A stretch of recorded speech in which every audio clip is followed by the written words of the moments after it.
এতিয়া চোৱা a the headmaster was talking about প্ৰধান শিক্ষকে কিহৰ বিষয়ে কৈছিল নাম্বাৰ 1 ফ্লাড ডেমেজ বানপানীৰ ক্ষতি নাম্বাৰ 2 সইল ইৰোজন মাটি খহনীয়া নাম্বাৰ 3 আৰ্থকুৱেক ডিজাস্টাৰ ভূমিকম্পত দুৰ্যোগ নাম্বাৰ 4 ডিফৰেষ্টেশ্যন মানে বনাঞ্চল ধ্বংস কৰা এতিয়া এইবোৰৰ ভিতৰত প্ৰধান শিক্ষকে কিহৰ বিষয়ে কথা কৈছিল আৰ্থকুৱেকৰ বিষয়ে হয়নে ভূমিকম্প ডিজাস্টাৰৰ বিষয়ে কৈছিল গতিকে এটো 3 হ'ব এতিয়া বিচোৱা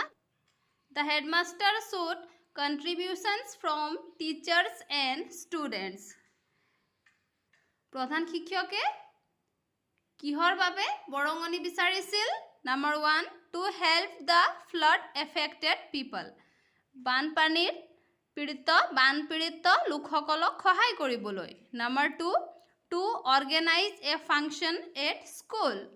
বিদ্যালয়ত ফাংচন পাতিবলৈ number 3 to help earthquake hit people ভূমিকম্পই আঘাত কৰা মানুহক সহায় কৰিবলৈ number 4 to go for a picnic পিকনিকলৈ যাবলৈ হেডছাৰে কিহৰ কাৰণে সহায় বিচাৰিছিলে এটো নাম্বাৰ 3 হ'ব হয়নে to help earthquake hit people